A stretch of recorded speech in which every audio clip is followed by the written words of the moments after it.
Hello and welcome to Empowered Learning. This video is about finding the quotient of two real numbers and also about division by zero to know when we can actually divide and when we cannot divide when we have zero in our fraction. So if you watched the video that I've had on reciprocals, then you've seen that anytime we have a number,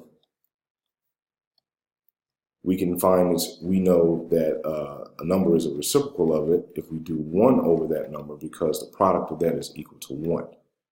Now, that plays a role into what we see here because the reason why we're able to do this is because of the definition of division. And of course, the definition of division is really just it's a convenient form of multiplication where when we say, for instance, 4 divided by 2, that's another way of us saying take 4 and multiply it times 1/2. And so, of course, this particular example is easy, but it's much easier for us to say 4 divided by 2 than 4 times 1/2. Okay? And of course, we start to see that when we deal with fractions like this. So 4/7 is the same as saying 4 times 1/7. Okay? And of course, it's easier for us to think of it as 4/7 than 4 times 1/7. Also, we want to talk about the product or quotient of two numbers with the same sign as a positive number. A product or quotient of two numbers with different signs is a negative number. So what do we mean by that? We're saying that anytime we multiply or divide two numbers of the same sign, we end up with a positive number. So here, if I was multiplying positive times positive, I would get positive as an answer. If I multiplied negative times a negative, then a negative times a negative ends up being a positive. And the same thing applies whenever we're doing division. So a positive number divided by a positive number ends up being positive. And a positive number divided by a negative number is negative, and a negative number divided by a positive number is negative. Okay? And of course, whenever we have a product or quotient with two numbers where they have different sign, then they always end up being negative. So a positive times a negative is a negative. A negative times a positive is also a negative. And of course, the same thing holds for division. Positive divided by negative is negative, and a negative divided by positive is negative. So now, division involving zero. We know that when zero is in the numerator and we have another number other than zero that's in the denominator, then it goes with the rule that most of us have learned that zero divided by anything is zero. However, when we do it the other way, when we say some number divided by zero, this is undefined, okay? Because, of course, we can't divide something by nothing. A good way to remember this is that if the zero is on top, then that's like you holding the egg. We can hold the egg and it won't break. But if we sit on the egg, meaning that we put it down on bottom in the denominator, if we sit on the egg, then we break it. So that's one way we can remember when the answer is zero and when it's undefined. So we see here that 5 divided by 0, since 0 is on bottom, it's undefined because the egg breaks. But here, 0 divided by -9 is 0 because the egg is on top, so we're holding it.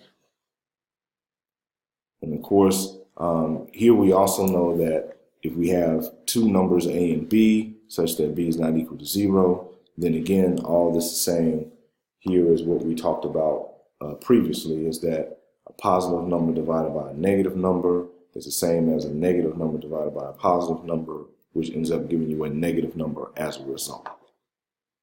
So let's do some simple examples here.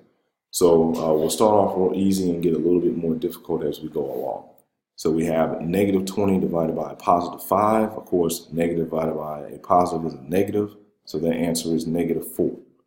Similarly here, we have a positive number divided by a negative number, so that answer is going to be negative, and of course, 48 divided by 8 is 6. So we have negative 6 as an answer there. With 56 divided by negative 8/10, we know that we could rewrite it as 56 times 1 over negative 0.8. And if we translate a negative 8/10 in fraction form, of course, we have it written as you see here. And then, of course, 1 over negative 8/10 is translated as the reciprocal of negative 8/10, which is a negative 10/8. And then from that point, we see that, and I'll just rewrite it up here. We have this situation where we know 8 goes into 56 7 times. So 8 goes into 8 once, 8 goes into 56 7 times. And here we just have two fractions that we're multiplying. So we multiply numerator with numerator. And when we do that, we get 7 times negative 10 is a negative 70. All that divided by a positive 1, which gives us a negative 70 as an answer there. All right, so moving on to our second set of examples, we see that we have 1/4 times 56. Of course, that's the same as saying 1/4 times 56 over 1. And when we multiply fractions, we multiply numerator with numerator, denominator with denominator. And so 56 divided by 4 is just 14. So with the next example here, 1/18 times 36 is the same as 1/18 times 36 over 1. And of course here we could look at this as just 36 divided by 18, which that answer is 2. We could have also just did it right here and said 18 goes into 36 2 times, so 18 goes into 18 once, 18 goes into 36 2 times, and just went straight there. For example F, this is the quintessential example of a definition of a number and its reciprocal. So anytime we take a number times its reciprocal, we know that is going to equal 1. And of course, for this example, we could write this as just 44 over 1 and then do the reducing here. We know that 11 times 4 is 44. So 11 goes into 11 once. 11 goes into 44 4 times. And so when we multiply the resulting fraction, we have negative 4 over a positive 1, which gives us a negative 4 as an answer. So now we see, for example, H, we have 0 in the numerator. So 0 divided by 2 would give us 0. But whenever we have 0 in the denominator, we know that it is going to be undefined. Because remember, we're holding the egg here, but we're breaking the egg there. So moving on to example J. Of course, following order of operation, we do everything in the numerator first, everything in the denominator, and then we divide. So 1 minus 1 is 0. And of course, 0 divided by 4, since 0 is on top, that answer would just be 0. All right, so we're going to continue on with our final examples here. So we see that for example K, we have negative 5 divided by 2 squared minus 4. So for this example, of course, the first thing that we will want to do is evaluate what 2 squared is, which that's just 2 times 2, which is 4. And so 4 minus 4 is 0. And of course, we know that anything divided by 0 is undefined, so that's why we have this answer here. Also for L, we know that anything raised to the 0 power is 1, so 4 raised to the 0 power is 1, divided by 5 raised to the 0 power is 1. So 1 divided by 1 is just 1. And so for our last example, of course, our numerator is just 7. There's nothing going on with that. Our denominator, we have 7 raised to the 1, which is just 7, and we have 7 raised to the 0, which is just 1, because anything raised to the 1 is, anything raised to the 0 power is 1.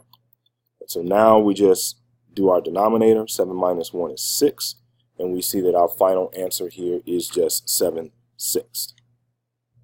And so this concludes the video on quotients and division involving 0. Thanks for checking this out.